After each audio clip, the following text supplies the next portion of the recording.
tí riamh mis cé agus tá scéal beag agam riamh bhí winter agus mis mar mericnach a bheith mar choní san Eorp. Well, go minic nóair a bhuailm le daoine Eorpach go háirithe de daoine as tíreacha na cultúr beganín pholaitíocht ar an chlé. Cloisiom an riad is hain rééis agus a rééis. Oh, Kate, ní mailm George Bush, ní mailm na Stad Aontaithe. Chuala tú a rééis? A bhfuil Aontas ort? Are you shocked and disturbed? Well, chuala tú. Hey, Riva? So, chulas agus sin mar scéal beganín fún sa hain agus ma winter. Well, an down ar fad and scéal is saying, you know, it's the same story around the world, tishmachari, everyone's parents are crazy. And here's a little bit about mine. Ma achar,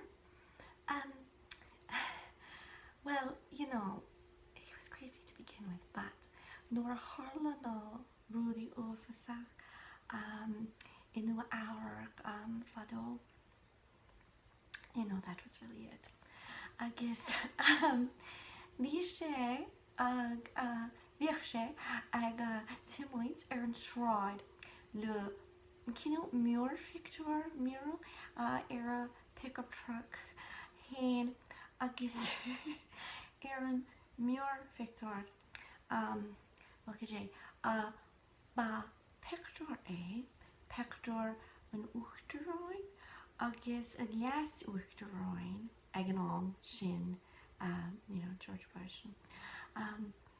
In éadi orsta cos le prísanach agus le láv fi glas a dornisk agus an berge rev Tron dialich noch